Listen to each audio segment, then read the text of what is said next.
Beware, beware, beware. Please listen so that you can avoid these problems, okay?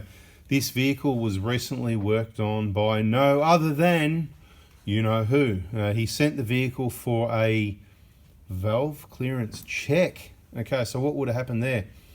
They would have removed the fuel pipes, kind of a bit like that. And see how you can see how they're sitting like a jack in the box?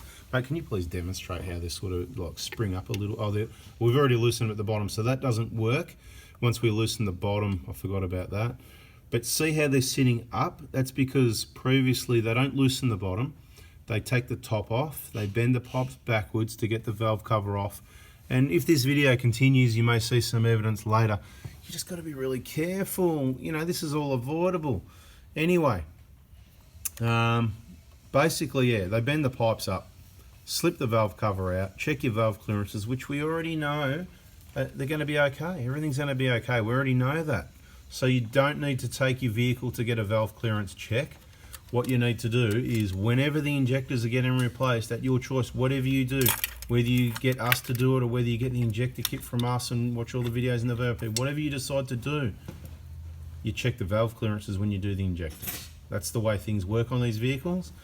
It's not as planned. The plan was they thought you needed to check the valve clearances every 40,000 Ks, okay? But they also wrote in the book, don't risk contamination, you know, take care in bold writing, it's very risky. See, there's the inlet of the injector around there, and look at these dirty old rusty things, and look, these are pretty clean actually because it's recently been apart, and it obviously doesn't do a lot of off-road where the mud and dirt and dust lands on top, but this is what needs to be done. See how the pipes have been completely removed, not bent, and totally away from those injectors. But in doing so, see how dirty it is? This is risky. You couldn't pull this apart like this and without risking contamination to all these injectors and put it back together. That's how you end up with problems, as we've demonstrated. So I'm just trying to help you understand what goes on with a valve clearance adjustment every 40,000 Ks if you take it to a workshop that's doing servicing as per that, you know, as per the book, okay? Hey Johnny, I hope you don't mind, mate. I'm videoing you remove those nozzle seals. Yes, everybody, they're the nozzle seals. Okay, nozzle seals is what we call them. These seals up around the top of the injector here, you can't see at the moment, but they're what we call the solenoid seals on the top of the valve cover, the solenoid seals, right? Now these ones are pretty clean. It wasn't that long ago, I don't believe, that this valve clearance check was done. So, but we don't see the valve clearances go out on these. I should say very rarely and not much, and to the point that it's not worth adjusting. And usually it's the vehicles, yes, with the catch cans, because you've taken that oil out, and I'm not saying the oil's there to do this, but by taking that oil out, that small amount of oil that sticks the soot to your intake, then instead it sort of goes through more dry and abrasive, and it's just a pattern we've seen that the valve clearances can be a bit tighter on those vehicles with the catch cans. So just be aware of that, but you can do whatever you want. New. It's a new pipe. You know why it's a new pipe? So you don't know this yet, right? I know something you don't know. Yeah, that's right. But you can guess, can't you? Yeah. Are you thinking what I'm thinking, B2? Yes, B1. He's had a catch can. That's right, yeah. And what did he do? A know pretty what- new bolt as well. Oh no, New that's bolt. not a new bolt. He made one. That's all right. Made one up. That's an aftermarket one. They got Aftermarket. manufactured. That's all right. Good work. Anyway, yes, that's right. It had a catch can, and obviously when he took it back off again, he had to get the pipe, I'd say, because it looks pretty. That's one of the shiniest ones I've seen lately. So there's a bit of a story behind every vehicle. Some people like stories. Other than that, this is going to be a pretty standard job. I've forgotten already. I was just working on another Hilux. What else have we seen here?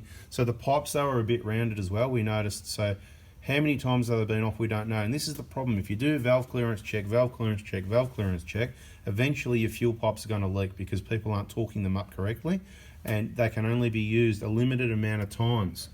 New injectors equals new fuel pipes. When replacing the injector, you must replace the fuel pipe, okay?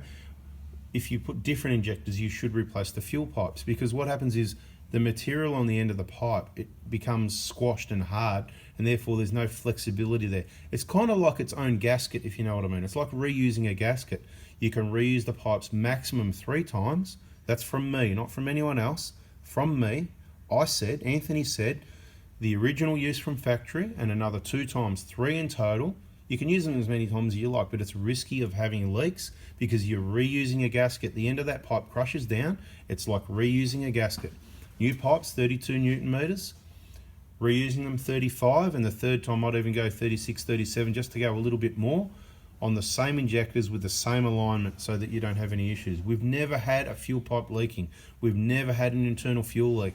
There's plenty of vehicles that come in that with both on tow trucks, you know, external fuel leaks from people reusing those pipes, not torquing them up.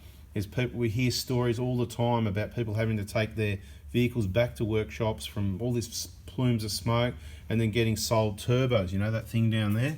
But when in actual fact it was inside this engine here, you'll see from our other videos. Check out the injector information playlist. You've just got to be really careful where you go. All right, now we're just going to demonstrate. Like I said, these ones are pretty clean, but you can see the sort of dirt and debris. Look right on the end of that. If I can get some focus here, it's very hard sometimes. Let's push this one back. A couple of things we're going to look at here. The ends of the pipe. This is what I'm talking about being its own gasket. See that tapered area right on the end just here, right? This material, when the pipes are new, they're nice and soft. The first time you torque them up, they do a lot of crushing. They're really awesome.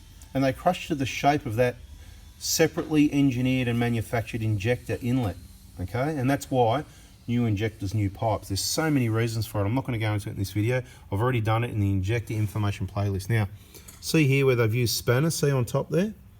Right, you can see on top where they've used spanners to get these pipes on and off a number of times. You may be able to see some other marks.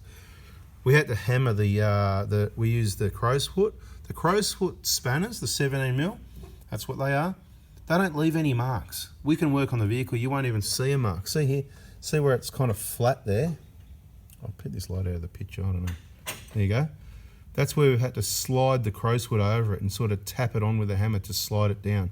Same with this one, you'll see the same sort of thing. You'll see it's been rounded and you can see that shiny area, that's where we've flattened it, tapping the crow's foot down. But the point is, see the grotty things? You want to put these grotty things anywhere? This is why it's a really high risk of contamination. Understand the risk.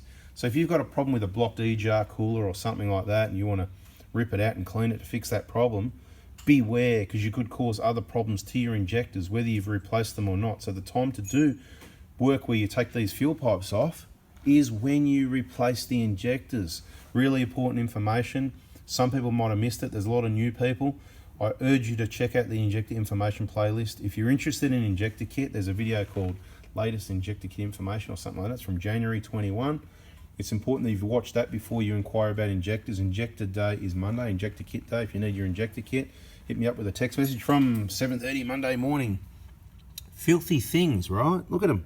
See this end? Not too bad. This end's all right. See, nice. Look, if they come off and they look like that, happy days. Give them a bit of a clean and away you go. This is beautiful.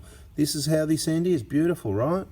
This is the same. Pipe's a bit dirty, but the ends, see what I mean? This end is that, you see this is not bad. I've seen a lot worse, but see the kind of rust stain from where, you know, this is like the high tide mark there. This is the bottom here where nut would have been sitting, right? And you can see the high tide mark where the black line is, right?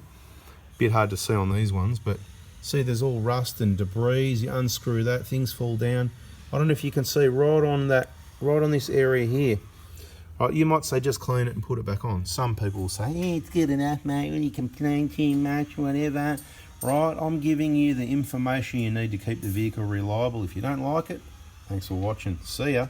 If you like it, subscribe, turn the bell on, smash the like button. The point is, yeah, you can just clean it, but how much of these debris while you were screwing that fell out and directly into the injector inlet?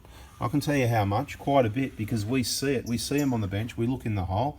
It is very difficult to see. I'm not going to bother trying to put the camera up to it, you know, with a light and all this. You can be in the dark, you won't see it. Maybe some natural light. Maybe one day when we see one that we think we can see enough, we'll put a video up and show you that. Or you can just take our word for it. Putting these grotty things anywhere near your injectors is just crazy stuff.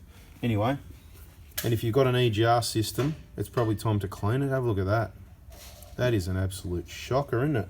It's not the worst we've seen, but as I've said in many videos, this is the worst of it.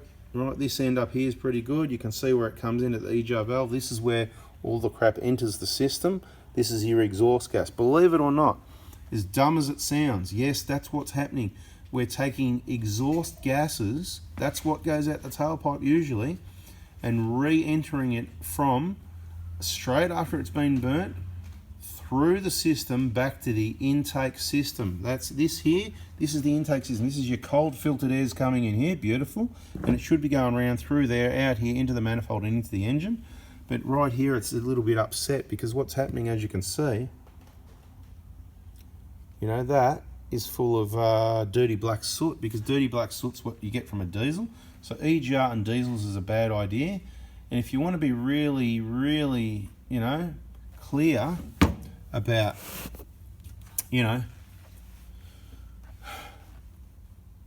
having it run clean is the best thing you can do. So the fresher your injectors are, you didn't think about this, cleaner your filters, cleaner your MAF sensor, your MAP filter working right, clean injectors and everything clean, running in peak condition, means less black soot, doesn't it? The cleaner it is, means less black soot, so it means even if your EGR is operating, there's going to be less of this black stuff. Lots of black stuff means injectors long overdue. And I just got to tell you, this vehicle that we're working on, how many Ks? To be honest, I can't remember. Did you have a look at the Ks on this? Oh, it was just yesterday. Was it 260? You know, they're always around about there, 260, 280. Look, I'll let you know in another video. There might be another video on it, so subscribe, turn the bell on. Hopefully all the videos come out in the right order. But the readings were off their heads. The load reading was 20, okay? That's almost double what it should be, yeah? The feedback values on, I remember from, it was yesterday afternoon, 4:30, wasn't that long ago, don't ask me tomorrow. Number 2, number 3, both had, one had a minus and one had a positive fuel. So I think this is in a diagnostic, actually yes, this is in a video, It's going to be in the diagnostic, it's in the Scan Tool playlist at the moment. So you might find it in there before it's released, because the playlists, right, check out the playlists, because they're public, and when I add videos into them, I believe all the videos in there could be public, but then I could be wrong. Maybe the ones that aren't released could be private. But look, eventually they'll get released anyway. We've got a whole heap there in the bank. We're going to run out one day when we get too busy doing stuff and not making videos. So stay tuned, because that's a possibility that we might go to video every second day. Gives you a day to catch up, okay? So if we miss a day, what you can do, you can just look through the videos and look through the playlist and pick the one you want to see. But yeah, the cleaner it runs, the less of this you're going to have. For people that do put in that EGR flow reduction plate, it doesn't go here. You're going to get engine lights and problems and whatever, unless you get lucky. That plate was designed to go in between the head and the EGR cooler. Whatever you want to do, I'm not telling you what to do or telling you. I know that it works really well. This does not happen with new injectors and the plate in there. It stays clean, zero build-up. EGR system still operates. You still get plenty of inert gases at idle to reduce the nitrogen oxides, and I believe you probably get enough for it to do something at the rest of the running range, but it doesn't matter. What matters is having your engine cake up like this is not acceptable, is it? Anyway, guys, I've talked too much. I'm out of here. See ya.